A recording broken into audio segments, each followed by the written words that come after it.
Finally.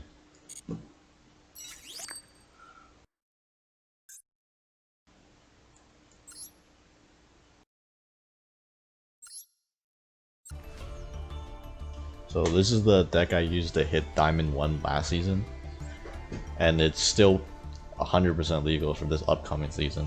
In fact, I imagine it'll probably be better because with Hulk being banned, you're probably going to be seeing a lot more branded DESPIA on the ranked, and this deck has a good matchup against that deck.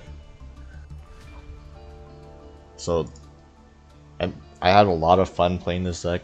It's very combo heavy, however, and the combos really just don't make a lot of sense if you just look at the cards, so I'll probably be releasing a combo tutorial later.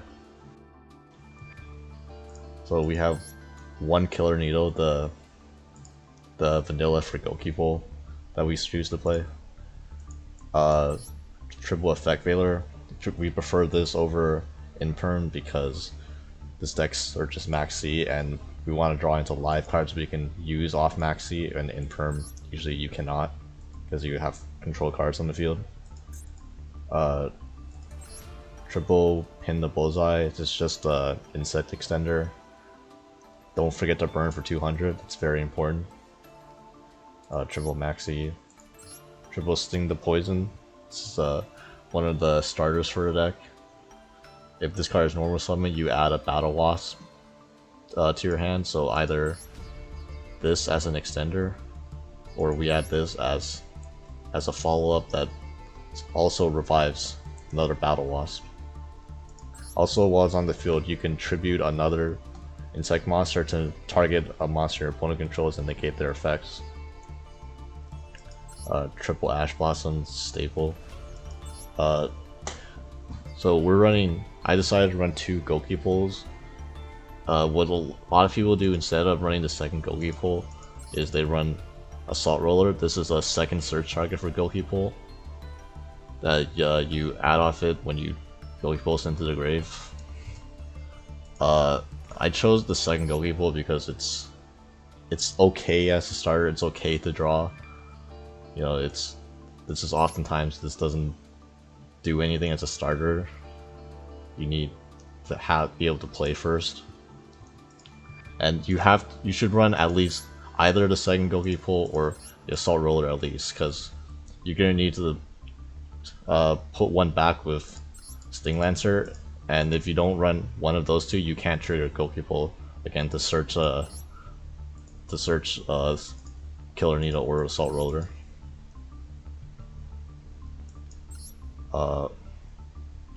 This part of the we are running the 2 DP bricks.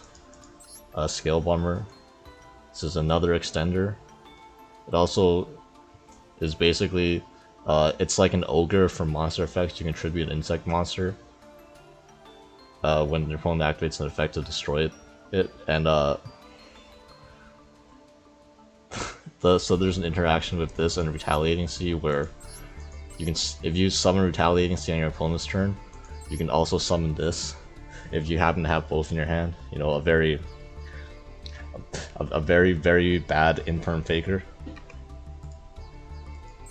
Triple Resident Insect. This is the main combo piece, the main starter, the most important card in the deck. Neither of these effects are once per turn. When it gets sent from the field to the grave, you can add a level 5 or higher insect, and when it's banished from anywhere, you can send an insect from your deck to the grave. You're usually sending Goki Pull. Retaliating Sea. This is part of the reason why this deck is really good against DESPIA. So when your opponent activates a spell that includes an effect that special summons a monster, Branded Fusion, yeah, you can summon this card, and then it basically becomes a D-shifter or a macro while it's on the field. And what's cool about this, unlike D-shifters, they cannot call by the grave this, since this never hits the grave. It only special summons it to the field. And then on your turn you can link this off, because if this card is sent from the field to the graveyard, you get to add an Earth Insect monster with 1500 or less attack. So either this, Resonant Insect if you don't have it, or you know, Maxi as part of your combo. This is the search we add off Sting to Poison. It's a really good follow-up. Sting Lancer, another reason why this deck is really good against DESPIA. So this is essentially like a better DD Crow. You can target an insect, as long as you have an insect monster in your grave, you can target an insect monster you control, and then any monster in your opponent's graveyard, and quick effect put them back into the deck. Now, important to note, neither of the targets have to remain in the grave at resolution for this effect to work, so if they call by the insect monster in your grave, this will still summon itself, it will still shuffle the monster in their grave to the deck, and it will still activate its effect to trigger to add BEETROOPER Descent. So this also cannot be called by to stop them, you know, unlike DD Crow or Ghost Bell. Doomdozer, we add this as part of the combo off of Resonance Insect. Mighty Neptune, this is also part of a combo. Certain combos. Nibiru is this card's obviously, you know, not very good in the DESPIA heavy format, but this deck really dies to it. Like, there's very little ways to play around it. So it's, since we're playing Crossout Designator already for Max Seed, we might as well just add the one copy and, you know, the high roll Fusion Destiny for DPE.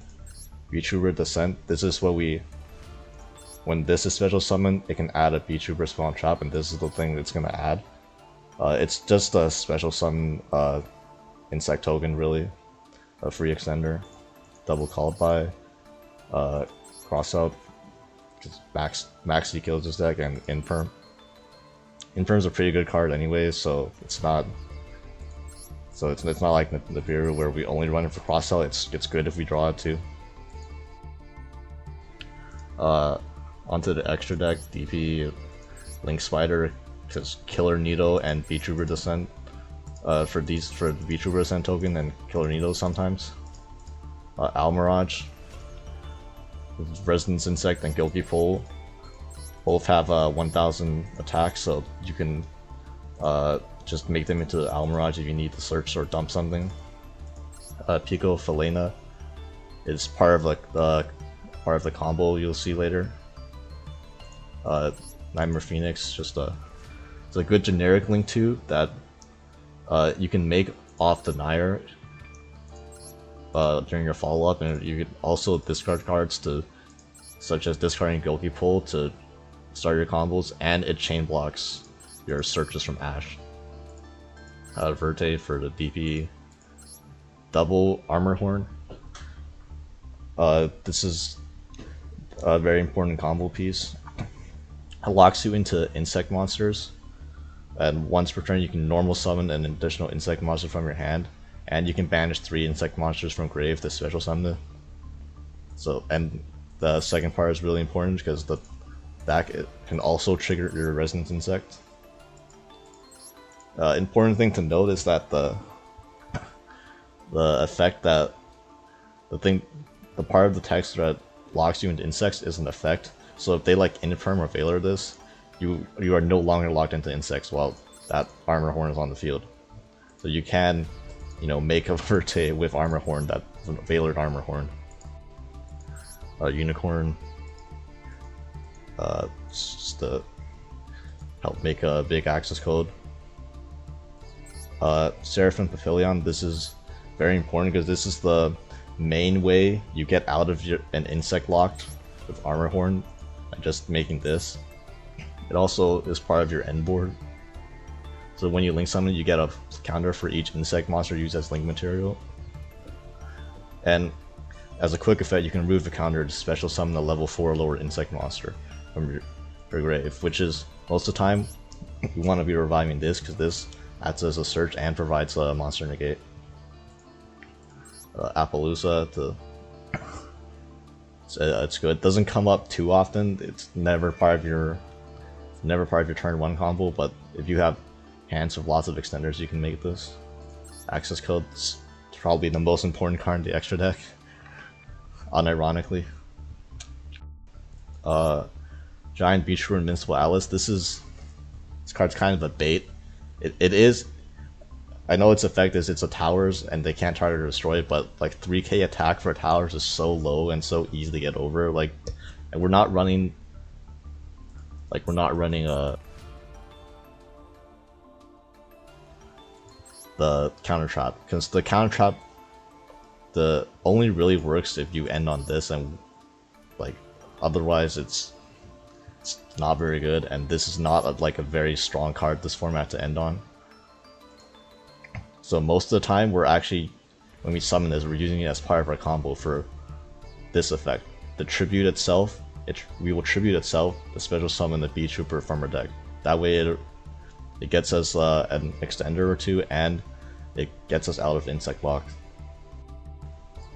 And then one Underworld Goddess. This is like the filler slot. It could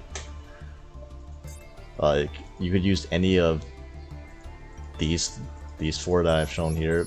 The Charmers are good depending on what you expect to play. Like this win against Sword Soul, you can revive their Baron, which is really funny. Elsa, most of the things in your deck are also Earth, and you know every deck plays Max C, so you can use this to provide their Max C, which is an insect, which can help you combo sometimes. And then Dark, so since we run Denier, it's always available to us on turn 2 as well. I just chose to run Goddess because mine's a royal rare, and you know this deck really does not really have an out to Mega Clops otherwise. So yeah, that's just the deck profile. Next I'll show you some replays. Maybe it will help you understand how this deck actually works.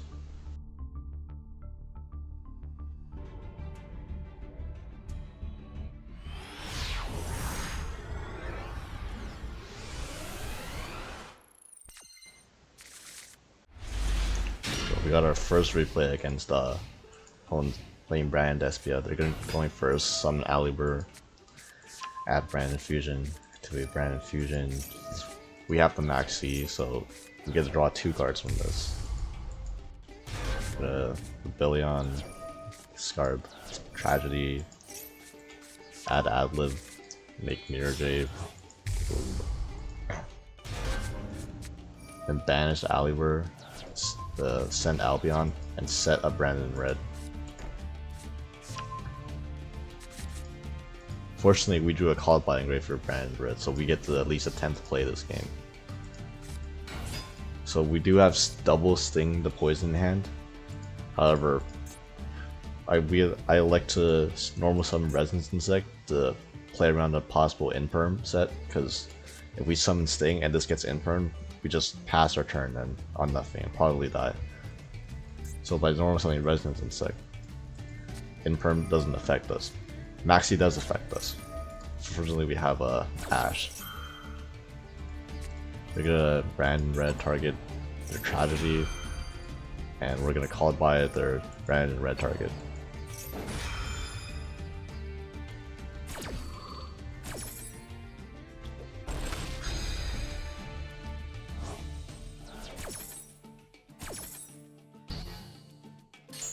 So now we get to attempt to play the game. Turn our Resonance into an Almirage, and Resonance is gonna search the Doom Dozer, and we get drolled. It's not playing around that. So at the very least, like we're gonna attempt to clear the Mirror Jade. Mirror Jade's gonna trigger. It's fine. Gonna go Verte into a DPE.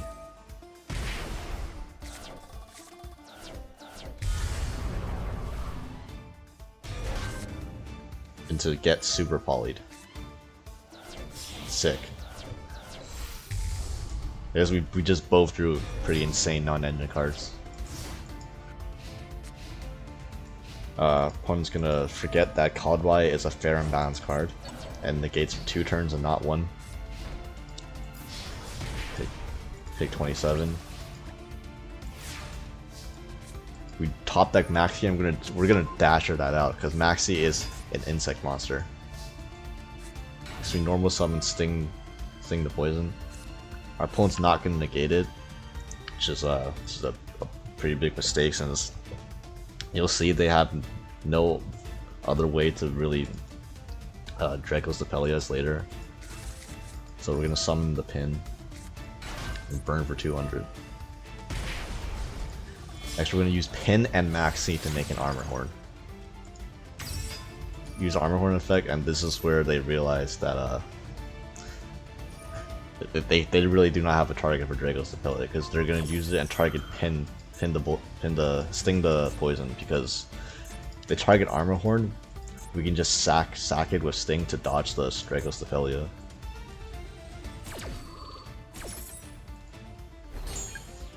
So we're gonna summon our second sting to poison. Going to inject our Pico Falena. And that back throw is nothing, so we have full combo here. Go into a Hulk. Now, now, before you call my title clickbait for calling this post ban list, we go into Hulk to try to summon another sting. However,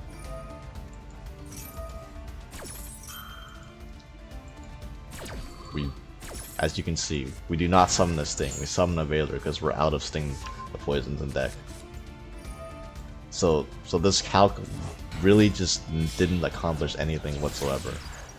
We go into Phoenix to hit their back throw that did nothing. And now we're gonna banish Resonance Insect to summon Armor Horn, and Resonance is gonna trigger to send Goku. It was gonna get us a Killer Needle. So they can protect it all they want. They're not living this turn because we have an easy access code to Aggron field.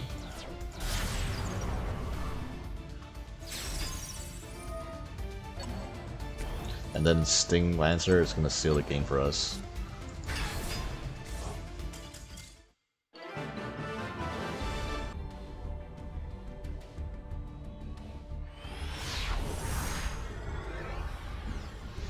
Oh, we got another match against Brandon Despia.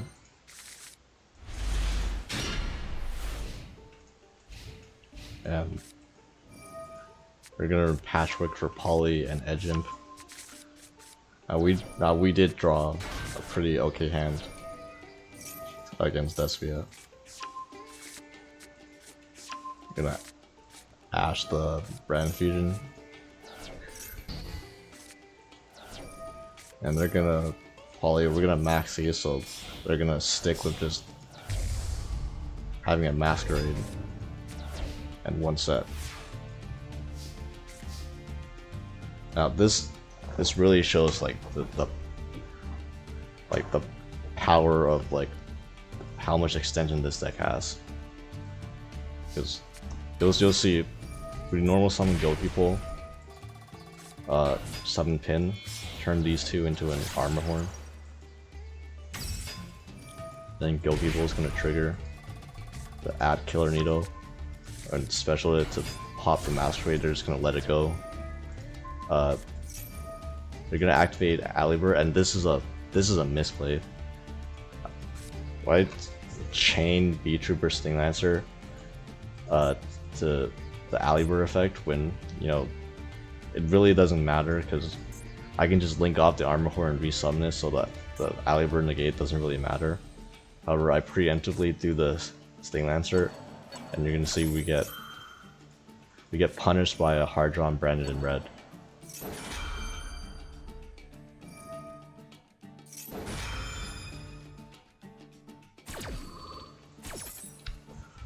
So chain resolves, the Masquerade gets summoned, and Brandon Red's gonna summon out Guardian Chimera. And fortunately we just at least get the BEETROOPER Surge, the Sting Lancer Surge. And Chimera's gonna pop our Armor Horn. And you know, it didn't really matter then because this deck has so much extension, as you will see. We're gonna turn the Killer Needle into a Link Spider and turn these two into a Verte Anaconda.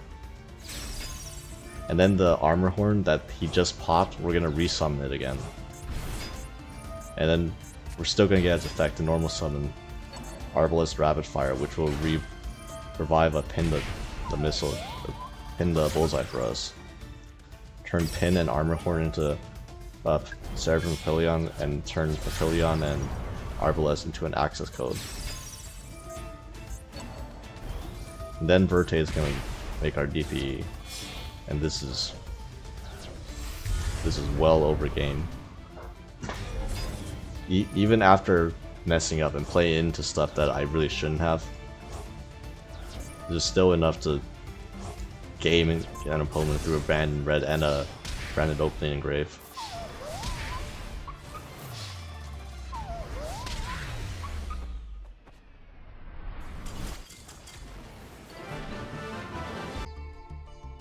So there weren't many interesting games where I resolved Retaliating C, since when you go second and you Retaliating C up their Branded Fusion, it's usually just a blowout. They lose all their Branded Red Father, they can't out it turn 1 since their Mirror Jade can't send for cost, and because the Mirror Jade can't send for cost, they can't add follow up either. Then on your turn you just summon an insect and you basically just kill them through a Mirror Jade negate if your hand's like anywhere near average. This deck has very strong swarming capabilities, where you draw a handful of insects and you have basically infinite summons when you set up, and that can easily just overwhelm and kill your opponent in a turn. Unfortunately, there's only really 9 good starters in the deck, and 2 mediocre starters that make your combo really worse when you have to use them, since you can't use Gokipo during the middle of your combo. And furthermore, like half these starters require you to have another extender on top of it in order to really combo off. So there are quite a number of hands where you either can't play or you just have to make a really mediocre board, like make Verte pass. Back row decks are also an issue, since there's really no way to out a Floodgate that's already on the field.